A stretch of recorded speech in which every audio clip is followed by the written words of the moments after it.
Welcome back to the webcast. It's Wednesday. That means we are talking Champions League and we are doing EPL picks. We got Doug back again for this one. Let's do it.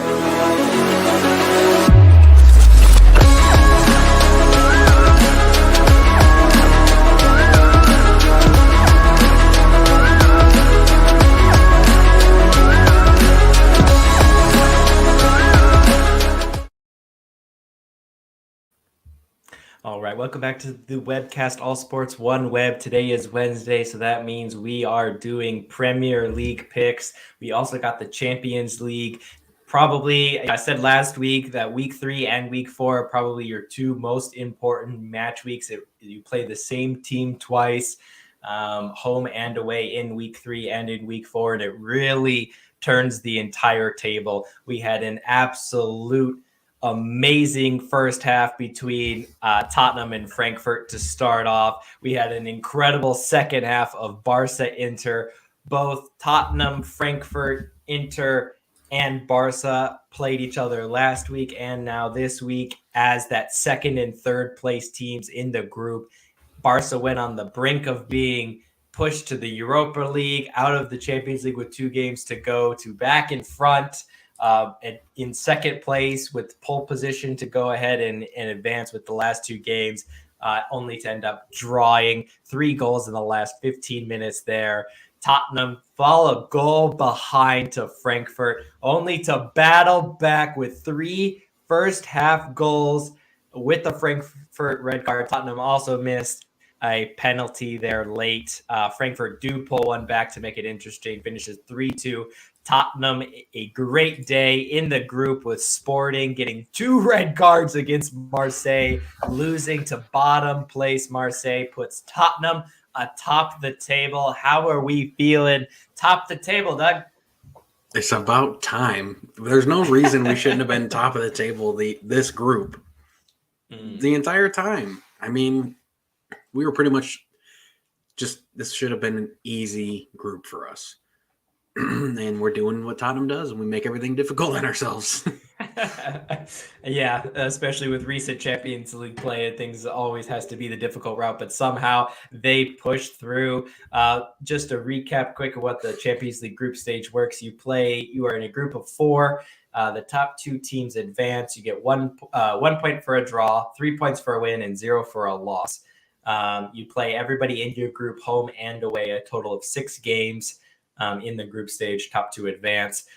Week 3 and 4 are you play the same team back to back, and in this case, in a condensed season with the World Cup, you play them in the span of a week. So it adds that extra pressure. We saw that in the Inter Barca game today. What a great game that was! If you didn't catch it, go ahead and catch the highlights. It was fantastic, back and forth. Lewandowski with the deflection goal ties it up at 2-2 in the 82nd minute. Inter then the goalie holds it for 4 or 5 seconds, then hits a long ball that just goes past the entire Barca team, bounces in the Barca half, where Martinez picks it up. Lautaro Martinez picks it up, looks up, plays a through ball. No one's guarding the guy who just sprinted down the left-hand side of the field and taps it in the 89th minute to go up 3-2. At that time, Barca was out. They had no chance of advancing to the round of 16. They were going to the Europa League, only for Lewandowski to score again in the 92nd minute to make it 3-3. And Barca have all of it to do in the last 2 games, but what a game that was overall. Whew. Crazy back and forth. How important is having a guy like Kane or Haaland or Lewandowski in especially the Champions League? Oh, it's huge. You need somebody that you can just count on to always be in a scoring position. I mean, it's like knowing Kobe will get open or Ray Allen will get open for that pass for the 3. You know, like you know that they're going to do everything in their power. They're just going to they're on a different level mentally, and they don't even have to think about where they are. They just kind of feel it, and it just kind of, automatically happens. There's certain players that they read the game. They don't just play. They They read it, they live it, they breathe it, and it's just they're part of the game. And it's like a De Bruyne, you know he's always going to hit the right pass in the key moments, but it's huge for these games that are, it's a long season. So having a Kane score 30 goals for you, yeah, that's fantastic. But you can win other ways. And Conte's proving that. We don't have to score 4 goals a game. We can score 1 and win. But in the games where you play the same team twice and you need to win, it's great to have a star that is just able to score almost at will.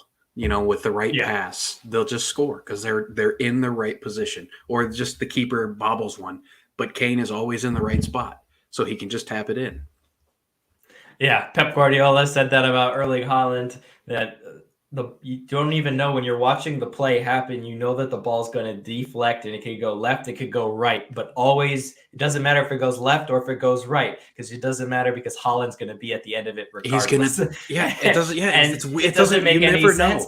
But you don't know which way it's going to go. You just know Haaland will be there. I don't know how he ends up knowing, but somehow he gets it in. He did not play yesterday in City's game.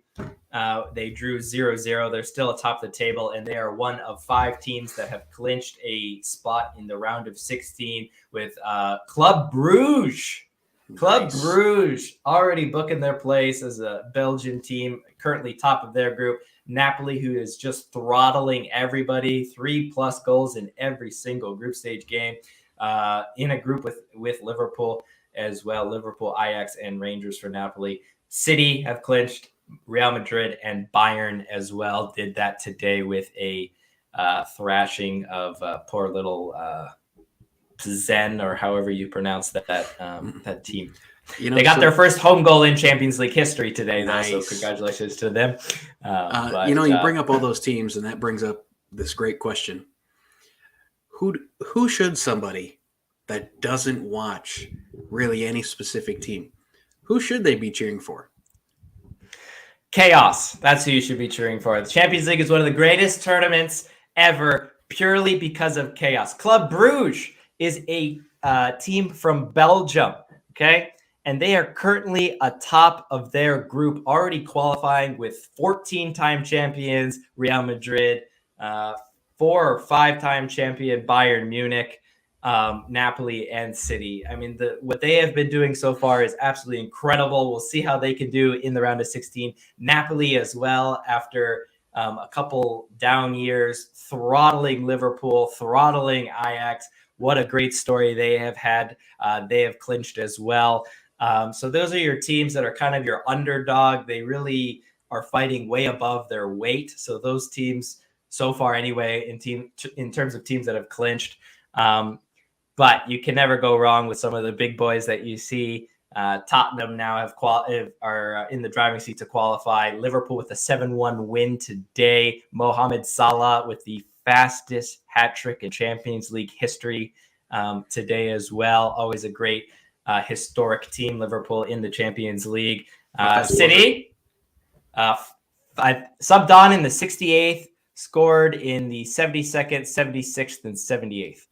I think it was. Oh my gosh. Yeah. So like pretty incredible. 6 minutes, he just scores 3 goals. Yeah. It's no big deal. Yeah. And 15 minutes on the field. Took him 15 minutes on the field. Absolutely incredible for him. They're playing up against Rangers. Big rivalry from behind the scenes, Rangers, Liverpool, with all that goes on even between Scotland and England as well. So a lot of great teams. This was the beauty of the Champions League. You have teams from every country, some that are new, some that are have been there, done that, and they just go at it. And on any given Tuesday, Wednesday night, anyone can win it. But Brett, you got 2 more group stage games there on Paramount Plus to go take a look at. You can watch the Golasso show as well, Tuesday and Wednesday, and get a good feel of all the teams as they play. They rotate, kind of like a red zone on NFL, and you can get a good sense of who is going to be your team for this year's Champions League. And there's always a room on the Chelsea wagon, as Chelsea have beaten Milan in back-to-back consecutive games to take top spot in their group. No room for Chelsea. For Chelsea. No Chelsea.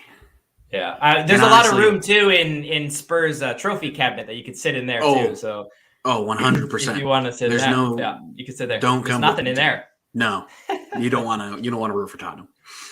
It's a pity root.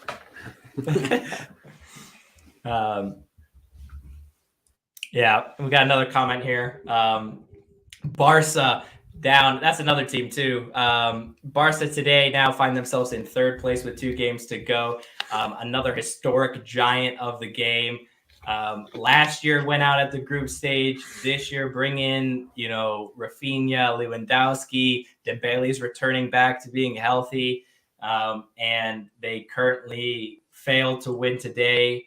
That puts them third in their group with 2 games to go. And they do not have the head-to-head tiebreaker against Inter Milan, who currently sit in second of that group. Bayern have run away with it. So that means even if Inter and Barca are tied at the end of the group on points, Inter will advance over Barca. So Barca is not only going to have to find a way to beat Bayern, but it's going to need some help, most likely, as well. Let us know in the comments if you think that Barca is going to pull it off. Somehow in Champions League, things just seem to magically fall their way one way or another. We'll see was it last year or 2 years ago when they were down like 4 goals on Liverpool, and then they went to Anfield and scored like 5? It was... Yes, that one. Liverpool did it to Barca. Barca's done it to PSG. Roma's done it to Barca. Barca's just always a part of it for some reason. They scored 6 at home against PSG, needing 6 goals to advance. They scored the 6th in like the 95th minute or something like that. The biggest comeback in Champions League history Barca has under their belt. So if anyone can do it, is them. But Lewandowski's going to have to figure out a way to beat Bayern. 2 goals today is a good start, but we'll see if he can actually beat the powerhouse. I remember that game too. Dembele had an open goal, and he kicked it over the bar. Oh my gosh! Why he didn't pass that is beyond me. My gosh! I remember that. When you have he didn't. Not a pass. He just needed to score. All he needed to do was just literally guide it. It was just pass it into the net, and he tried to do something fancy and kick it too hard, and he just missed.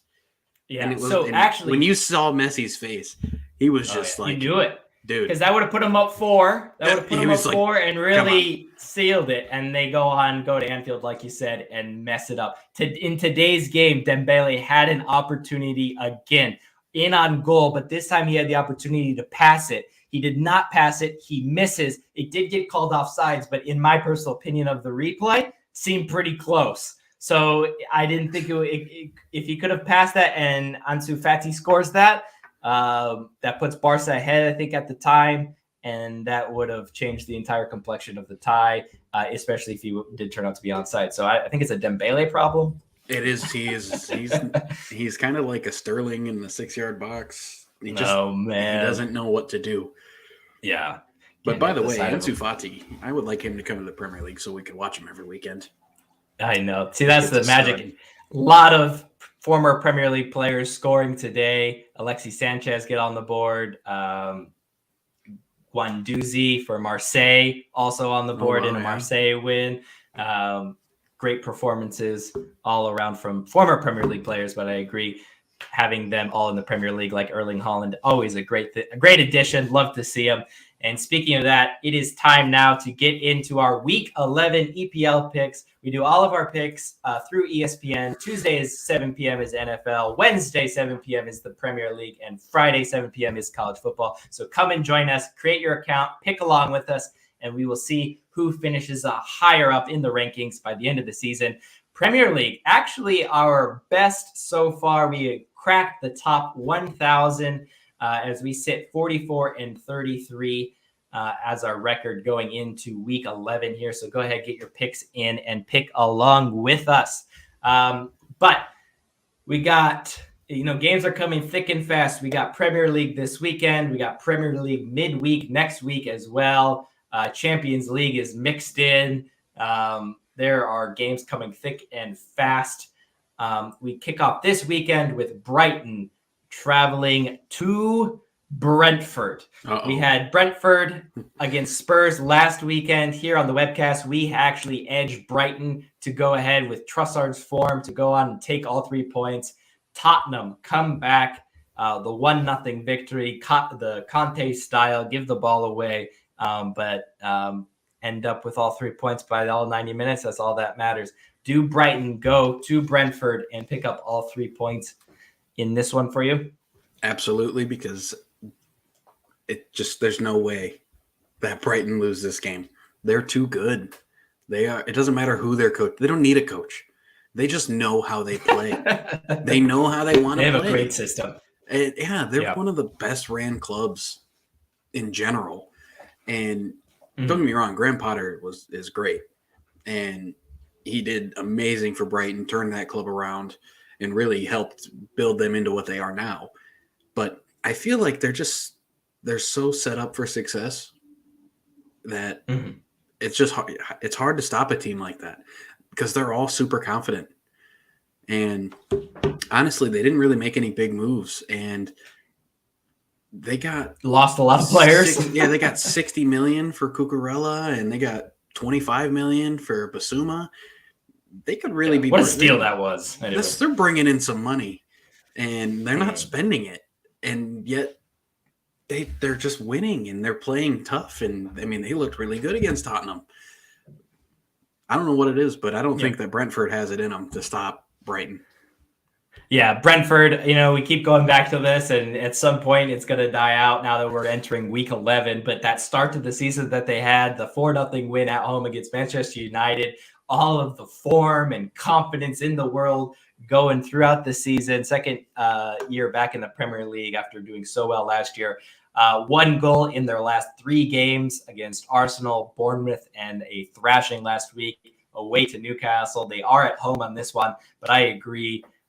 Brighton, a little blip at home against Tottenham, but Tottenham can stifle the best of anyone's got to offer, especially some of these lower.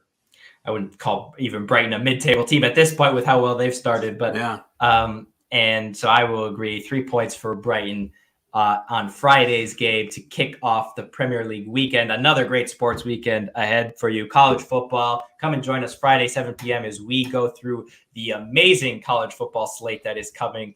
Penn State, Michigan, Tennessee, Alabama, Will Bryce Young play, as well as all the MLB playoffs, NFL as well. So come 7 p.m. and join us for our college football picks as we move to Crystal Palace, Leicester.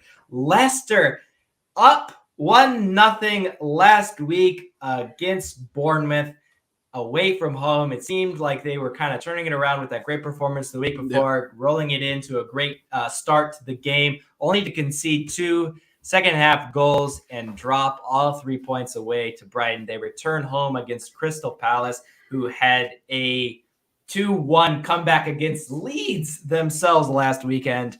Who do you got, Leicester Palace? Leicester sucks. I mean, there's no way around it. They are a much better team, on paper from what they're playing like. But I don't know what's going on. They cannot figure it out. It's sad because I do think they're a good enough team to win some games and, to be at that Europa League, area of the table, but they're bottom of the table for a reason. And it's because they have not played well this year at all. Yeah, currently dead last on the table, 1 point behind Nottingham Forest, even newly promoted Forest. I mean, they've lost games. No other team has lost 7 games. Yeah, no other team has. And I think that run has to stop. They had a great performance against Forest of all teams 2 weeks ago with the 4-0 win. They seem like they're starting to get a little bit control. I do love Palace here at the webcast. I think you and I both big fans of Patrick Vieira and the way that Palace knows what they're doing. They have a system. They have a structure. Everyone knows their role. They're a hardworking, cohesive bunch, hard to break down, especially at home. This is away from home. They're at the King Power. For me, I would go a draw in this one. I think Leicester have gotten some fight back a little bit. I agree with you. They're bottom of the table. I just cannot see it last for this long. I hope but not. It has. So I would go draw. Can I convince you to join me on a draw? 1-1 draw, 2-2 draw, Palace, Leicester this weekend. I can go with that. I think Leicester is a good enough team to beat Palace. It's just which Leicester shows up. Yeah. Does the Leicester that solely relies on James Maddison to do everything show up? Or does the Leicester that actually plays 11v11 show up? And lately, it's been the James Maddison show. And if he can't do it, they don't score. And I hope they turn it around. I've liked Leicester, watching them for the past few years. They're a solid team. It's been bittersweet watching, not bittersweet, but it's been like, I don't want to go to Leicester to play, with Tottenham, but Kane always seems to score against Leicester. So, it's like, I don't know. I like watching these games, but I also don't, because I know how good Leicester is. But yeah, I can go with a draw. It's just Leicester, they're in a bad spot right now, and I have seen glimpses of them playing great, and I hope they can figure it out, because they don't deserve to be relegated. They just don't. There's no way. I can't imagine that they will keep this forever. Something's going to change either in the hierarchy or in January, maybe, if they find themselves still down here by that time. So I think a draw. I think that's fair. As we move on to the next one, Bournemouth away to Fulham. Fulham have lost combined 7-2 in their last two games. No Mitrovic due to injury for them these last two games. Well, he got injured in the game against Newcastle, but early on in that 4-1 loss. Bournemouth, on the other hand, undefeated in their last, 4 or 5 games since that 9-0 loss to Liverpool. Undefeated since. Who would have thought they would ride that against Wolves, Nottingham Forest, Newcastle, and Brentford, and last week against Leicester with that 2-1 comeback. Who do you got, though, in London? Fulham, Bournemouth. I'm done betting against Bournemouth. I'm done. I can't do it anymore. Every single week. Bournemouth's terrible. They won't win. And they find a way. They don't have any new players, it seems like, from 3 years ago when they were in the Premier League. But, they're 3-3-3. They have 12 points. Yeah. And Leicester, for goodness sake, has 4. They're not even, they're like in the 14th place right now with 12 points. And they're not even close to the relegation zone if they're going to keep this kind of form this year. Yeah. It's like, you can't bet against them anymore until they prove us wrong. Yeah.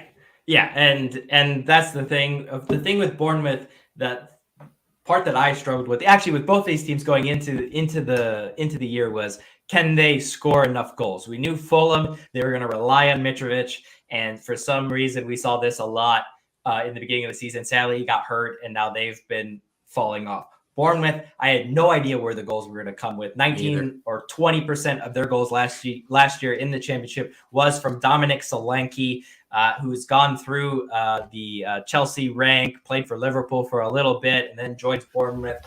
And I just did not see him being able to produce, especially when we saw Mitrovic be so prolific in the championship and struggle a bit in the Premier League. Seems like Mitrovic is going up. With the foot injury that Mitrovic has and being uncertain whether or not he's going to play, I think that this is going to be between two teams who are struggling to score goals. Even in Bournemouth's undefeated run, they've only been able to score 2 goals once in that run, in the run of 4 games, either 0-0 or 1-1 draws as well, accompanying that. I do not see this being a high-scoring game. Not at all. And so for this one, because of that, I would lean draw for this one. But like you, I have trouble picking against Bournemouth because I seem to have done that the last couple of weeks. I know. And it just seemed to bite me. So you're on board with the draw, though, with me? I am. I think it's going to be either a 1-1 or a 0-0. Mm-hmm. I don't think anybody scores 2. Yeah. Fulham can't score without Mitrovic. Yeah. I mean, they've shown it. They struggle without Mitrovic. And yes, their defense lacks, but Bournemouth's attack is pretty abysmal. So I'm good with a draw, and I agree. I think it might be a snooze fest of a game at 0-0 or really low scoring. I don't think much is going to happen. I don't think there's going to be many chances even. It's going to be outside chances, maybe from the box, a couple good strikes or something here and there. But I just don't see anybody really picking apart the team or picking apart Bournemouth without Mitrovic there. Yeah. And we know Bournemouth can't pick really anybody apart. They just kind of figure out ways to score one and play defense. Yeah. And that's would be interesting to see. I think maybe a set piece might separate the team. So I don't know who that leans more favorably to. Well, Mitrovic is out. So Mitrovic is out. Exactly. So I don't know who that leans. We'll see if Tim Ream can get in there or something like that for Fulham, but they're at home. But this next one is one that I have struggled a lot with. You got Wolves, who have only scored twice in their last 6 games. They struggle at scoring any goals. They fired Bruno Lage against Chelsea last week. I don't think I agree with. Yeah. They bring in Diego Costa. He gets the start at Stamford Bridge back at his old stomping ground last weekend. But Wolves looked abysmal. Just absolutely abysmal. I don't know how to fix it either. They can't score. They're at home. So they are, they seem to play with a better defensive structure. They were chasing the game against Chelsea in that second half with that late first half goal with Kai Havertz. But they looked just not cohesive, all over the place defensively. Chelsea arguably should have gotten a couple more than they did, 3-0 on the day. Forest haven't won in their last 4 or 5, throwing away 2-0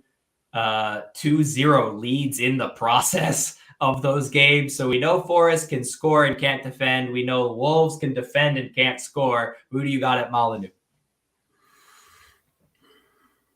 Man, I mean, I think it'd be easier for Wolves to score than it would be for Nottingham Forest. I think their defense is really solid. I think Nottingham Forest defense is really bad. So I think it's easier for Wolves to score. I think Diego Costa gets on the board, and I think that Wolves will win this game. 1-0, nothing crazy. And, when Pedro Neto was healthy 2 years ago, last year he wasn't very healthy. I don't think he played much all year. The year before that, he was out of his mind, and he was playing amazing. And so you had him on the left, you had Traore on the right. Well, they have Traore back, but they're not playing him. And last year they had Trincao on the right. They had him on loan from Barca. And he made a difference because he was, he could really spread apart a defense. He could pick apart, pick a good pass. And they don't have that. And they are struggling. And Jimenez is great, but he needs like a De Bruyne or somebody, or like a Son, to take some of the pressure off of him so he can kind of open up. But nobody on that team really wreaks havoc except for Traore, but they don't play him. So I don't know. It's just like, what do? You need the players that you've had, but they're not playing them when they do have them, or they're not healthy, or they're not spending the money to get that type of player. Their defense is fine. Yeah, and even with losing Connor Cody to Everton, which we both thought was a great pickup for Everton, they seem to be okay picking up the pieces there. Injuries, like you said, throughout the whole team for most of this season as well. A couple players out for that Chelsea game. I would love to see Diego Costa score. It would be his first home start, I think. I think he's played as a sub there at Molineux, but I'm sure he will start this weekend and B, I agree with you. I think he gets on the score sheet there. It's just whether or not Forest can also score. I'm telling you, Wolves were a mess this weekend. So it's hard for me to think that Forest won't score, but it's also hard for me to think that Wolves won't win. So I agree with you, and I will go with a Wolves win as well. They're at home. A team that is hard to beat at home, Tottenham take on Everton, who threw away a 5-minute lead against Cristiano Ronaldo and Manchester United last week. Tottenham, obviously, with that 1-goal victory over Brighton, like we discussed earlier. A great performance in the first half of the Champions League tonight. Games are coming thick and fast for Tottenham. Can they keep the momentum going and get all 3 points against Everton at home? Unfortunately for Everton, I think this is the game that Tottenham really needs right now, because they played well against Frankfurt. And I think if we can get, scoring 3 goals for Tottenham is no small. That's good for Tottenham right now. Now, I think we're going to score a few goals here, and we're tough to score. We're tough to score on at the moment. And yeah, I think I see nothing but a Tottenham win, and I think it's going to be 3-0. Yeah, I would have to agree with you and disagree with Arsenal fan Kevin here, who says Fossil Football taking an L against Everton. Arsenal, obviously, a couple of weeks ago, winning the North London Derby in some fashion there against Spurs to stay top of the table. But I think that Spurs against Everton will be too much, even with the games coming thick and fast. So I got Spurs as well in this one. As we now move to a London derby, Chelsea Villa. You and I both, I think we say this every week. We should just, record it and play it.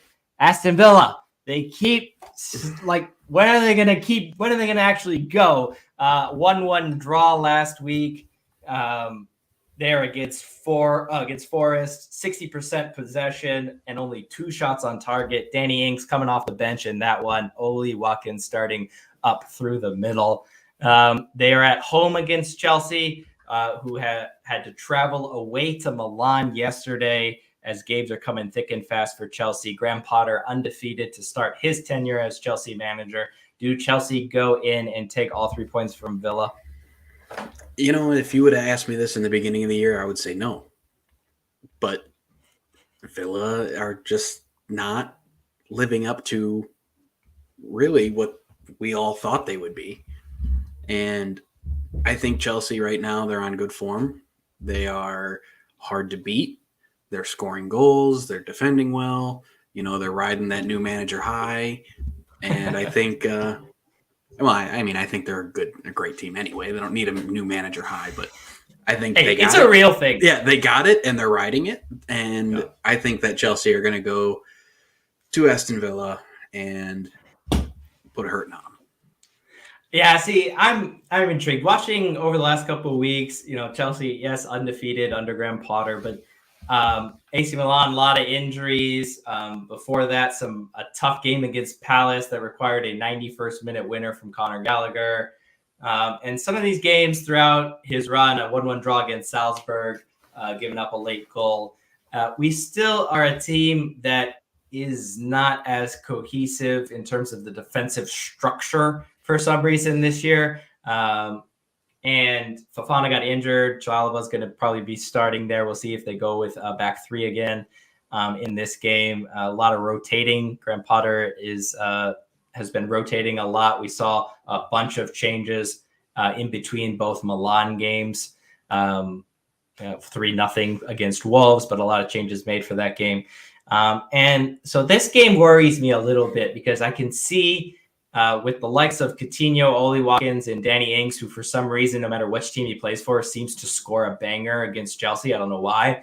I think that they could score late and this could end up in a draw. But I see, at least for the first 60, 75 minutes, Chelsea will will be able to get a lead somewhere in there. It's just whether or not they can hold on to it late. So I will lean with a Chelsea win in this one, but I would not be surprised if we see a 2-2 draw here with Villa at home, especially with the number of games that Chelsea have been playing. They are definitely susceptible to a late goal there. I mean, I think Leon Bailey could be a big factor in this game, but even Buendia. But I don't see how, because lately they haven't shown that they can really be a pain for some of these bigger clubs. We thought they were going to be. I mean, I thought they were going to finish against ahead of Manchester United in the table. Yeah.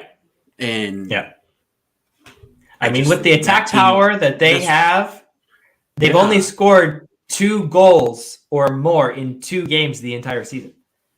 You would definitely expect them to be scoring regularly, especially this far into the season. But they just can't seem to put it together. Yeah, I don't know. But I agree. I think Chelsea will win that game. Yeah. Arsenal. High flying Arsenal. Do we see Leeds as the team to join Manchester United in putting a halt to league leaders Arsenal, even though Leeds are at home in this one? Now, this will be a good game because Leeds is that type of team that when you have a team that likes to possess the ball and they like to go forward and they like to press and, play very aggressive, Leeds is that type of team that also likes to play like that. And when they have nothing to lose, they really, I mean, that happened against Chelsea. There was a few issues in that Chelsea game, but they did it. They went to Chelsea and they took care of business. And I think that is the type of thing that could happen against Arsenal. But Arsenal are so good. I don't think it will happen, but I think that there is a very slight chance that it could, just because of the way Leeds like to play. And I mean, it's going to be a high-flying game, a lot of back-and-forth counter chances with Leeds because they're going to play a little spread out and just let it loose. I think this will be a fun game to watch, but I think Arsenal are going to win because Arsenal are beating everybody right now. Yeah, no draws on the season, 8 wins, 1 defeat, lone defeat away to Old Trafford. Taking care of Spurs a couple weeks ago and Liverpool in a great game against Liverpool, going up, getting Liverpool peg them back, going up again, Liverpool peg them back again, and going up finally there at the end with a penalty. Penalty not. Kevin, if you're still on here, let me know if you thought it was a penalty there in the comments. But Saka dispatches it, takes all 3 points for Arsenal as they stay top of the table. I agree. I think we could see a high-flying game in this one. Nice for Arsenal, who are in the Europa League, playing on Thursdays. Always tough to play on Thursday, then get ready and play on Sunday, especially when you need to win on Thursday. But Arsenal have the luxury of being able to rotate, being comfortable in their group in the Europa League. I think they will do the same tomorrow, and that leaves them fresh with games coming thick and fast to take care of Leeds over 90 minutes. And we will join the 95% that got Arsenal staying atop of the table after 10 weeks. Absolutely incredible. Yeah, Newcastle, after their thrashing of Brentford there up north, will now travel a little ways there to Manchester and take on Manchester United, who will play in the Europa League tomorrow, but they are also doing pretty well there in their group. Will rotate Cristiano Ronaldo coming on for Martial against Everton in the 25th minute due to injury, scoring what ended up being the winning goal right before halftime. 100% a penalty and clear foul on Jesus there from Kevin, the Arsenal fan, of course. I agree. I think it should have been called a penalty, but it seemed a little soft for me, not going to lie. But all 3 points to Arsenal were deserved in the end for me. Arsenal is soft, so you have to kind of bend the rules for them that's what it is. Because they're so soft. Yeah, that's what it is. They're just you got to make soft. it fair. I got you. Yeah. It's the only way, right? That's the only reason why they're top of the table anyway, right? Yeah, exactly. But Cristiano Ronaldo, we'll see if he starts here against Newcastle. We'll see who plays as well in the Europa League tomorrow night for them. Who do you got at Old Trafford, Newcastle or United? I don't think 79% is. I mean, that's pretty high for the way Newcastle's been playing. I mean, Newcastle has one loss on the year. Yeah, 9 goals in their last 2 games. Yeah, and only one loss. That is that's pretty good. I mean, I think there's only one other team with one loss, or no, maybe 2 or 3 teams, and it's City, Arsenal, and Tottenham, I believe. No, it's just Arsenal and Tottenham, because City are coming for Arsenal's invincible season this year as they stay undefeated after 9 games. We'll see if they can keep how long they can keep that up. But yes, only 3 teams: Newcastle, Arsenal, and Spurs. Yeah, I mean, that's impressive. They have 5 draws, but it's only one loss. They're not dropping points. And I think that's huge. United have struggled, and they have 3 losses. And it's because sometimes they come in and play amazing, and like they did against Arsenal. And then other games, they kind of don't know who they are. They don't really have an identity. I honestly think that Newcastle are going to go into Manchester, and they are going to take 3 points from United. 3 points from United at Old Trafford, where they have beaten Arsenal and beaten Liverpool. They're at home. You got Newcastle doing what league leaders Arsenal couldn't do, but maybe that is because Arsenal haven't actually played anyone decent, including Manchester United, and that's why you have Newcastle taking all 3 points. I guess that supports Kevin's claim here that Arsenal haven't played anybody tough. Come on, man. I mean, Tottenham's not tough. Unbelievable. This guy doesn't know what he's talking about. I think he's saying more. That's what people say with Arsenal. And I think, as me being one of them who was skeptical for Arsenal to start the season, I was kind of waiting to see if they were going to get tested, whether injury, the amount of games, the competition picking up. They've handled every single test. The fluidity has stayed strong. The chemistry, the structure, the belief, the confidence has stayed strong no matter what they come up against. And I think that they are legit. I wouldn't go as far as say full title contenders with the likes of Manchester City yet, despite Arsenal being top of the table. Really? You're still not even a full believer? I am a bleed blue and white Tottenham fan, and I think Arsenal have a solid chance of winning the league. And I support that. I don't think Tottenham are going to win. It's not like I want Arsenal to win, but man, I think they're good enough to. Yeah, I mean, if they can keep this up, of course, and it seems like there's no reason for them not to be able to keep it up. But it's a very long season, and I just think City. I just don't see how anyone beats City. I honestly, I just don't see it if Erling Haaland stays healthy. Now, Arsenal giving themselves a chance over the entire 38-game season by staying close to City, and in this case, atop the table. If City do pick up a couple injuries, falter a little bit, then yeah, anyone can run away with it. We've seen crazier things happen, but talk to me about around Christmas time, and then I will see. I'll see if I change my opinion. Man. But we got Newcastle United. Honestly, Arsenal will be in the title race, but they won't win it, says Kevin. I mean, I think if they can push City, finish second, a couple points behind, an absolutely miraculous season for Arsenal if they can do that. Obviously, with that kind of form, they'll be favorites to win the Europa League as well, you would think. Well, I mean, based on the last few years, they're just happy to get Champions League spot. So yeah. Exactly. Another team that would be happy to get a Champions League spot is United, and you got Newcastle beating them here, taking a blow there. That's a tough one. It is a tough one. I'm on the fence on that. We gotta have one. I mean, I love rooting against United more than anybody else, I'll tell you that. But this is a tough one for me to think that United will not take at least a point. Nope. At least a point at home. Draw. They either win or lose. They're going to lose. All right. We will go with Newcastle. All right. Yeah, we will go with Newcastle going down to Manchester and taking all 3 points there from Old Trafford. We'll see if Ronaldo starts as well. West Ham in that boat with Aston Villa to start the season very slowly, but it seems like they are kind of getting going. 3-1 winners over Fulham last time out. Southampton had the unfortunate draw of playing Manchester City last week, so we'll just scratch off that game and skip it. They return to the South Coast now to take on West Ham with their kind of semi-rejuvenated form after their start to the season. Do Southampton get any points against West Ham for you in this one? I don't think they do. I think West Ham are starting to get back to it. I think West Ham are starting to figure it out. And it's good to see. They're a great team. I mean, last year they were really, you did not want to play West Ham.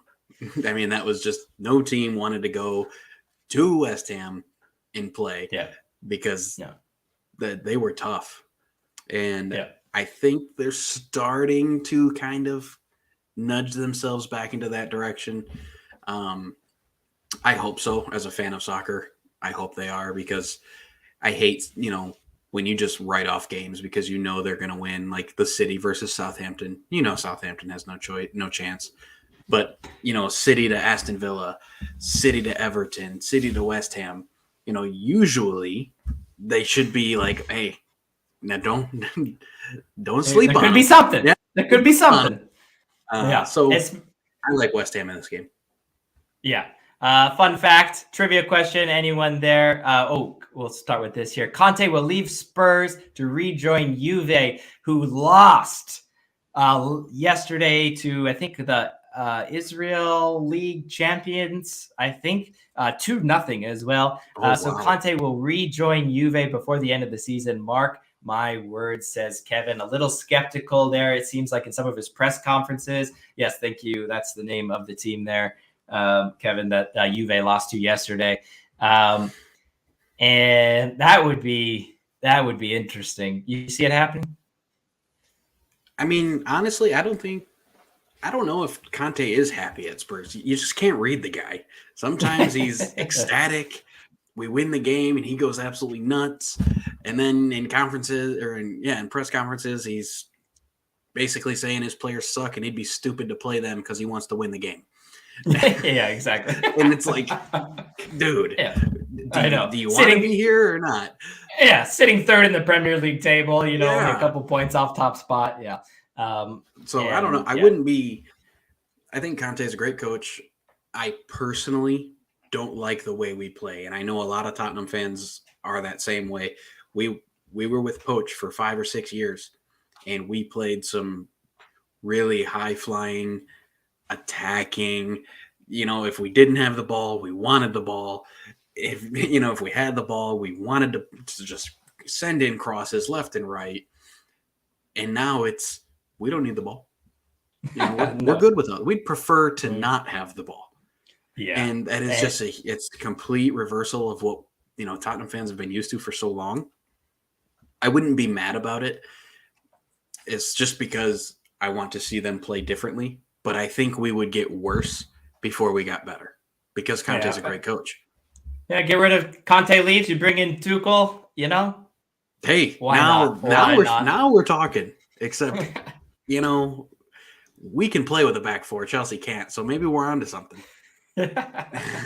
Eric Dyer in the back line. Yeah, I'd love to see him in a back four. That would be great. Put him up against Haaland all day, every day. I love to see it. Tuchel spotted in India this week as well. We'll see what happens there. I think personally 2023 he'll be Real Madrid's manager, but that is just me.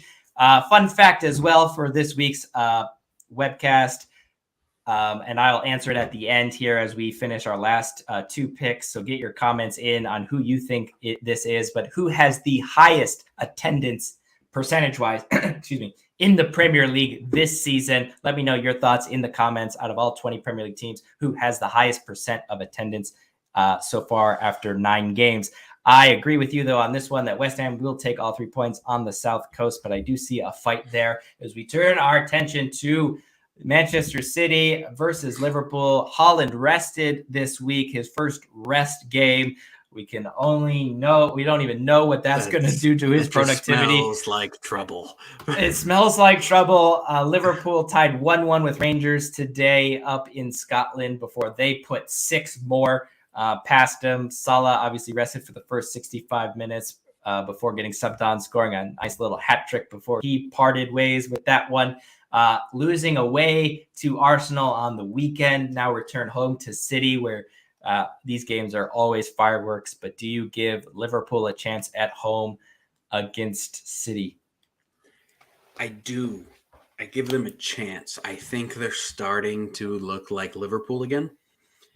You know, scoring 6 against anybody is good. That's a great game. In one half. In one half. Yeah, that not even going there. That's amazing. But I think they're finally starting to figure it out and get back to the way they're used to playing. It's just it sucks that they have to do it against City now. You know, if they could use a few more light games to really figure it out, kind of like some scrimmages. You know, figure it out and then go play City and Tottenham and Chelsea. But they played Arsenal really tough. And I mean, Arsenal and City play similarly, where they want the ball and they want to attack and play fast, but City is better at it. So I just think it's going to be trouble for Liverpool, especially with a Haaland that's rested. Van Dijk is not going to have a fun day. And I just we'll see. Liverpool may be playing better, but City is playing as well as they ever have. In my, since I've started watching soccer 5 years ago, I don't think there's any shot that City don't score 3 at least. Yeah, and that will follow what Kevin says here. Liverpool actually played well against Arsenal, to be honest. They just can't defend. We will see if Gomez, who started right back today in the Champions League opposite of Tsimikas on the left-hand side, we will see if Gomez, who also got an assist, Trent Alexander-Arnold style as well, a great curler there around the back line for a nice easy tap in from Firmino. We'll see if Gomez gets the start there with Trent's kind of faulty defending to start the season. We'll see how that goes as a good replacement there. But I agree. I think Haaland got rested. This is a good precursor to see, because he's going to have a month off during the World Cup. So we'll see. Think of just 1 week. We all think it's going to make it even worse, but maybe this is the only thing that can derail him, because, I mean, I don't know how it could get even better than his start to the season. We went over some of the statistics last week, so I'll give it to you again because, Doug, you were not here. 19 goals in 871 minutes. That's a goal every 45 minutes. But just in his last he also got, I think, a goal last weekend as well. So we'll add, and the math is 1 goal in 90 minutes for last week. But excluding last week, he had 8 goals in his previous 3 before that in the Premier League in 198 minutes, which is a goal every 25 minutes. Now he's rested. It is against Liverpool and Anfield. But I agree. I think it's too much for them, and City will take it. And for those that have been playing the trivia question of who has the highest percent attendance in their stadium, as stadiums have different sizes. We went on percentage for this one. Doug, who do you got as the highest attended game? I'm going to say Newcastle.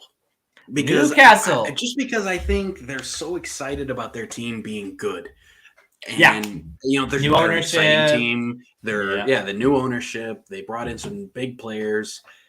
I'm gonna guess Newcastle, because I think they are excited finally, for their team. So I'm going to go with Newcastle. Yeah. Arsenal or Newcastle is a guess here from Kevin. Arsenal, the highest attended team in North London. So they have that over Tottenham Hotspurs, but the team that has the highest attendance is also in London, and it is West Ham. So, West Ham, 99.9% attendance there to start the season at their brand new London stadium. Only a couple years ago, we were hearing how mad fans were about the stadium moving away from Upton Park and the great bubble wall that they would have when teams entered or when they scored a goal, with the sound staying within those big 4 stands that went basically straight up. But they have turned it around and still support the team. So we'll, and that's seems amazing like that's how that because goes. of how poor they were playing the first few weeks. Yeah.